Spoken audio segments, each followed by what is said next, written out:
ఏపీలో మెడికల్ షాపులు, medical ఏజెన్సీలపై operation గరుడలో భాగంగా దాడులు నిర్వహించారు. ఉమ్మడి కృష్ణా జిల్లాలో మెడికల్ ఏజెన్సీలు, మందుల షాపులపై విజిలెన్స్, డ్రగ్ ఇన్స్పెక్టర్లు, ఈగల్ బృందాలు తనిఖీలు చేపట్టాయి. మందుల నాణ్యత, రికార్డులను అధికారులు పరిశీలించారు. మెడికల్గా ఒకే మోతాదులో వినియోగించే సిరప్, ఇంజెక్షన్లను, మత్తు మందులను కొంతమంది యువత అక్రమంగా వినియోగిస్తోంది. ఈ నేపథ్యంలో డీజీపీ ఆదేశాలతో మెడికల్ షాపుల్లో కృష్ణా జిల్లా వ్యాప్తంగా 4 ప్రత్యేక బృందాలు ఆకస్మిక తనిఖీలు చేపట్టాయి. జిల్లాలో కొన్ని చోట్ల డాక్టర్ ప్రిస్క్రిప్షన్ లేకుండా విక్రయిస్తున్న ట్రమాడాలు, మత్తు మందులను అధికారులు స్వాధీనం చేసుకున్నారు.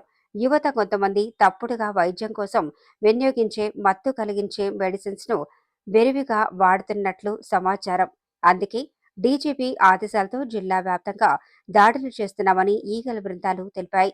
వైద్యుల ప్రిస్క్రిప్షన్ లేకుండా మెడికల్ ఏజెన్సీల్లో, మెడికల్ షాపుల్లో ట్రమాడాల్ ఇంజెక్షన్లు, మత్తు కలిగించే సిరప్లు విక్రయించే వారిపై కఠిన చర్యలు తీసుకుంటామని హెచ్చరించారు.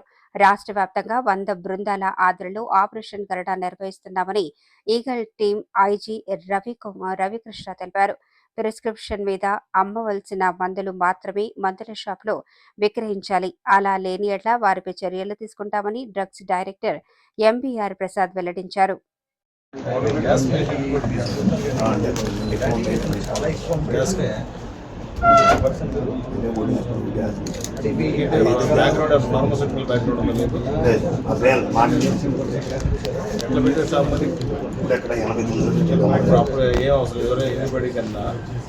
సీనియర్ ఉన్నారు.